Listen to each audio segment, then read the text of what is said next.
takut gelombang 3 pandemi terjadi lagi? Wajar, karena dalam 2 tahun ini kita tak hanya diserang ketakutan terjangkit penyakit yang menular dan mematikan. Tapi juga bagaimana wabah ini telah mematikan banyak sumber penghasilan. Namun mau sampai kapan kita hidup dalam trauma? Banyak cara kok yang bisa kita lakukan untuk tetap bertahan bahkan memenangkan perang ini. Bersama saya Brenda Andrina, inilah Infonomik.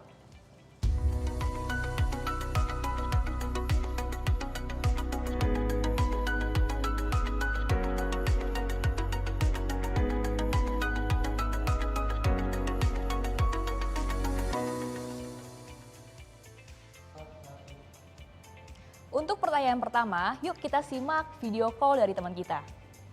Halo, saya ingin bertanya, karena saya cukup khawatir dengan adanya gelombang ketiga COVID-19. Karena berdasarkan pengalaman saya, gelombang pertama dan kedua membuat saya trauma dan banyak rekan saya yang dirumahkan. Nah, pertanyaannya, apa yang saya harus persiapkan jika gelombang ketiga COVID-19 terjadi? Terima kasih. Oke, pertanyaan yang bagus ya tadi ya. Seandainya perusahaan kamu menjadi salah satu yang terdampak, berarti ada dua nih kemungkinan terburuk yang bisa terjadi. Yang pertama ada pemotongan gaji dan yang kedua itu di PHK. Nah, apabila gaji yang kita terima per bulan berkurang, berarti kan kita perlu atur ulang lagi ya gaya spending kita. Apakah selama ini pengeluaran kita tuh masih ada yang nggak tepat sasaran? Yuk kita mulai sisihkan porsi yang lebih banyak untuk dana darurat. Kalau teman-teman di sini masih single, dana darurat ini bisa berkisar 3-12 kali dari pengeluaran bulanan kita. Nah, kalau teman-teman sudah menikah atau punya tanggungan, angka tadi bisa didobel lagi ya atau dikali 2. Selanjutnya yang perlu dipikirkan apabila seandainya di PHK. Apakah teman-teman udah punya rencana cadangannya? Kira-kira apa yang mau kita kerjakan? Dan value apa sih yang bisa kita tawarkan ke orang lain? Nah, mumpung masih ada waktu, kita bisa loh mulai mempersiapkan diri dengan menambah pengetahuan dan keterampilan kita untuk memoles portofolio kita. Yang nantinya portofolio ini bisa mengarahkan kita pada karir yang lebih baik. Pertanyaan selanjutnya dari media sosial. Apakah penting mempunyai dana pensiun? Bagaimana caranya supaya banyak dana simpanan agar aman ketika terjadi PHK? Nah, dana pensiun ini penting banget loh. Aku sempat baca artikel katanya 70% orang Indonesia tuh nggak punya dana pensiun. Sayang banget kan? Padahal dana pensiun ini diperlukan tuh nggak sedikit loh jumlahnya. Misalkan nih, kita bisa produktif bekerja sampai umur 55 tahun nih. Dengan angka harapan hidup rata-rata orang Indonesia mencapai 70 tahun. Artinya kan ada selisih biaya hidup selama 15 tahun yang harus kita penuhi tanpa bekerja. Kita coba hitung sederhana ya. Let's say biaya hidup bulanan saat ini tuh 10 juta. Artinya kita perlu biaya 120 juta per tahun. Nah, kita kalikan lagi dengan 15 tahun masa pensiun tadi. Berarti kan total biaya yang kita butuhkan itu adalah 1,8 miliar untuk dana pensiun. Nah, ini tuh belum termasuk biaya inflasi dan biaya kesehatan yang biasanya meningkat seiring dengan bertambahnya usia kita. Supaya nggak berat kumpulin dananya menjelang pensiun, lebih baik tuh kita mulai cicil dari sekarang. Soalnya kalau nggak kekumpul, nanti malah kasihan anak cucu yang terbebankan dengan biaya masa pensiun kita. Padahal kan generasi selanjutnya pasti punya kehidupan sendiri yang perlu mereka perjuangkan. Dana investasi ini mau ditempatkan di mana? Sekarang banyak pilihan aset investasi seperti emas, reksadana, obligasi, P2P lending, saham, dan cryptocurrency. Pilihlah aset investasi yang memang kamu pahami dan sesuai dengan profil resiko kamu. Selanjutnya masih dari media sosial. Bagaimana cara mengatur keuangan jika terjadi gelombang PHK besar-besaran agar keuangan keluarga tetap aman? Pertama, pastikan pola spending kita selama ini udah benar.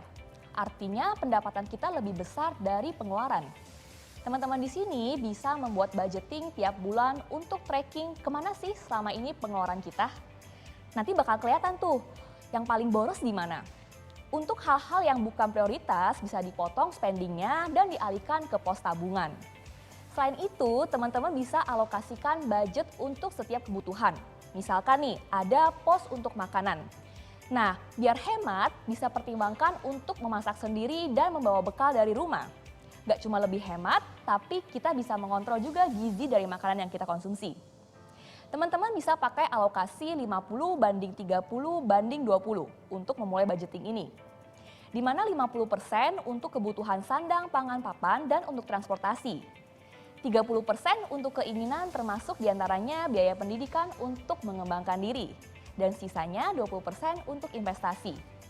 Angka 50/30/20 itu fleksibel ya teman-teman. Artinya bisa disesuaikan lagi dengan besarnya gaji dan kondisi masing-masing. Nah, jangan lupa untuk memastikan pos-pos seperti dana darurat, asuransi, investasi juga aman terisi ya. Ada lagi nih pertanyaan bagus dari media sosial. Bisnis sampingan apa yang cocok dilakukan sebagai cadangan pendapatan dalam menghadapi gelombang ketiga nanti? Kita bisa loh mencari penghasilan tambahan dengan memanfaatkan tren yang ada. Apalagi kan di era digital ini sumber informasi tuh ada di mana-mana.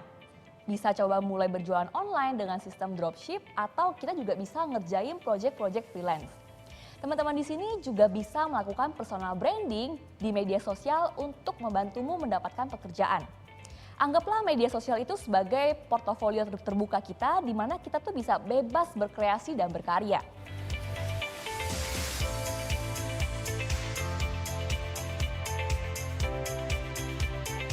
Berhutang itu kan konsepnya the worst case ya, alias pilihan terakhir yang bisa diambil. Berhutang itu boleh dilakukan asal kita sudah paham syaratnya, resikonya, dan kewajiban yang harus kita penuhi ketika berhutang. Menurutku lebih baik kita pikirkan gimana sih caranya mencegah supaya nantinya kita tuh nggak berhutang. Mulai dari mengatur keuangan dengan baik. Seperti kita punya pola spending yang benar, kita punya dana darurat yang cukup, kita juga punya asuransi, punya investasi biar tujuan keuangan kita tuh on track. Dan yang pastinya kita juga punya rencana cadangan apa yang akan kita kerjakan ke depannya.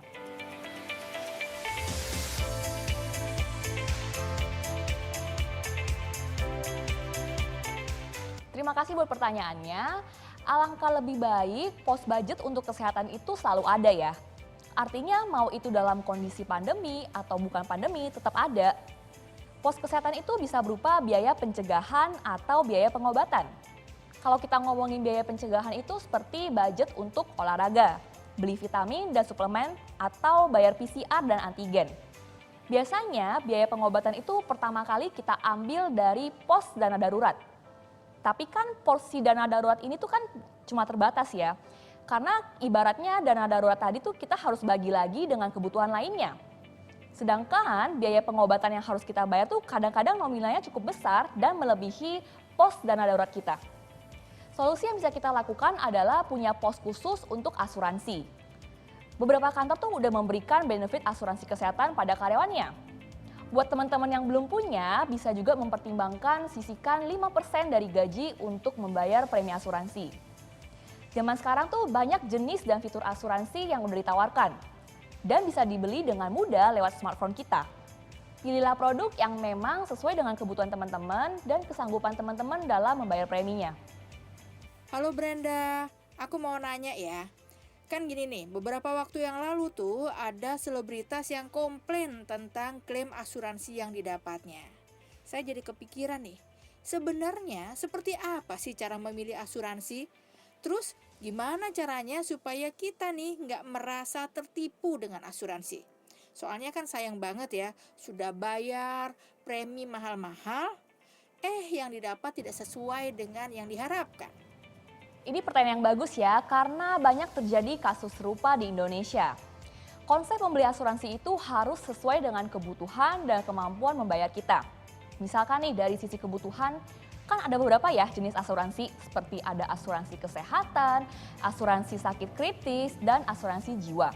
Asuransi kesehatan ini biasanya proteksi yang paling basic. Teman-teman bisa tentuin kira-kira pengen dapat tanggungan sebesar apa ya? Apakah pembayarannya mau pakai sistem reimburse atau pakai sistem cashless? Karena tiap asuransi ini punya penawaran yang berbeda. Sementara kalau kita ngomongin asuransi sakit kritis, teman-teman bisa cek dulu nih, apakah ada riwayat penyakit kritis di keluarga kita. Karena ini juga jadi indikator apakah kita butuh cakupan untuk sakit tersebut.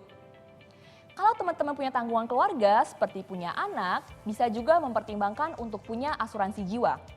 Fungsi asuransi jiwa ini untuk menggantikan peran pencari nafkah jika suatu hari nanti meninggal.